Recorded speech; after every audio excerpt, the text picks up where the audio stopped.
So when we see that choke deployed, typically what it's going to look like is just come into the shot here, and it's going to be something like this, coming in a little bit through.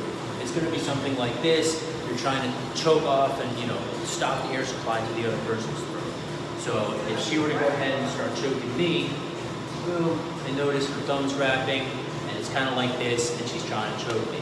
Most people's natural reactions is going to be here to try to grab it and rip it off. So if I'm choking her, she's more than likely going to try to do something like grab it and rip it off, just try to grab it with both hands and rip it off. But if you'll notice here, she's trying to grab, and pull.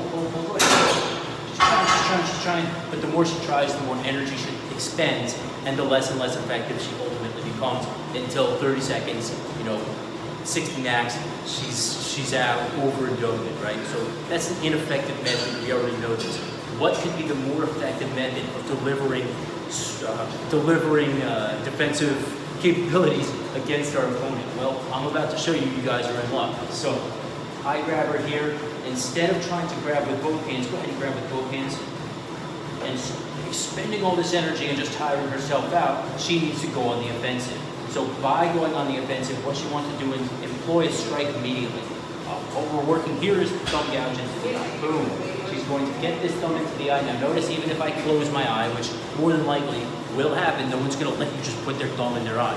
They're going to go ahead and close one or two eyes at least, right? So even if she goes ahead and does that, if she puts the tip of her thumb into the eye, it's still definitely going to hurt, and it still could potentially cause damage. So yes, while the eye gouge is overblown in reality-based self-defense, it doesn't matter, because even if you get that tip of the thumb into the eye, it's still going to start to do damage to the cornea and whatnot, even if the eye is closed. So she's going to take advantage of that.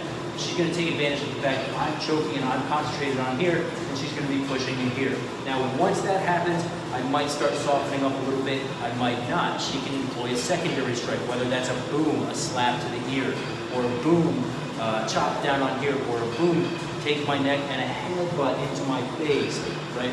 Something. The headbutt might be a little bit difficult due to the logistics of the situation, but an ear slap, or the eye gouge, or even just something like close your fist, boom, into the throat, could definitely start softening the situation up.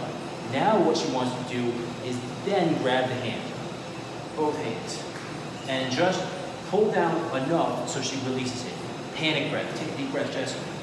Okay, now she's got that adrenaline starting to come under control. She couldn't breathe. Boom, she comes here, boom, and then she is able to take that quick panic breath. After that, she can deploy a tertiary strike. Now, with that, go ahead, we'll run through it. Eye gouge.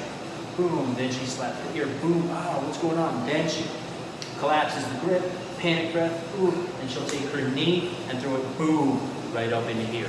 Hopefully that will start softening me up to the point where I say, screw this, unless I'm in an extremely adrenaline or drug-driven state, in which case she might have to keep going on the offensive. We always say, like, you'll see Krav Maga these days, they're big on, boom, boom, boom, and then run away. But unfortunately, in reality, that's not the way it goes down, ever really. So she comes here and she does all these things to me, and even if she will get the eye gouge, and then she takes her hands and pushes it down, then she takes the panic breath, then she knee, boom, right? Maybe I'm here and I'm just pissed off now. She's not going to be able to turn and run away from me, Jess. And I grab the hair, and that's over, and I'm done, and I've got the upper hand still. She's going to need to continue to fight through that situation. So what we say is delivering a flurry of strikes into the individual is probably the best idea. You fight until they can't fight you back anymore, then you flee the area. So that's what we're talking about here. That's what we're dealing with. We're not just this Krav Maga crap where it's trying to run away like a schoolgirl. No, it doesn't work like that. Krav Maga was originally founded for Israelis to go ahead and fight through a target. When I was there doing work with them, it was all about you go and invade the enemy's ground. You take them. The old Hebrew or Talmudic saying, if someone rises up to kill you, kill him first. That's like their whole deal. So it's all about not only preempting, but also following through until the opponent's on the ground and whatever. You guys have seen the videos that I did about Israeli point and shoot method, where, they're not just bam, bam, bam, getting the terrorist, they're bam, bam, getting him, and then when he's on the ground, they do that neutralization shot. It's brutal, it's effective, and it's followed through. this is what we're dealing with here. She's, you know, a really petite, attractive young lady, and I'm a bigger guy. Her only hope coming against me would be to follow through until she's too tired to fight anymore and I'm too messed up to fight anymore. So one more time we're gonna do that. I'm stroking her here, boom, into the eye, boom, into the ear. Then she collapses that grip, takes that panic grip, boom. Then she keeps going on the offensive. She could throw a strike into the throat. After she throws a strike into the throat, she could potentially grab my head and boom, knee strike. Boom, she grabs it and she pulls it down even a little bit. Even if I'm a bodybuilder with, you know, a neck like the size of the Empire State Building, it's not really gonna matter so much.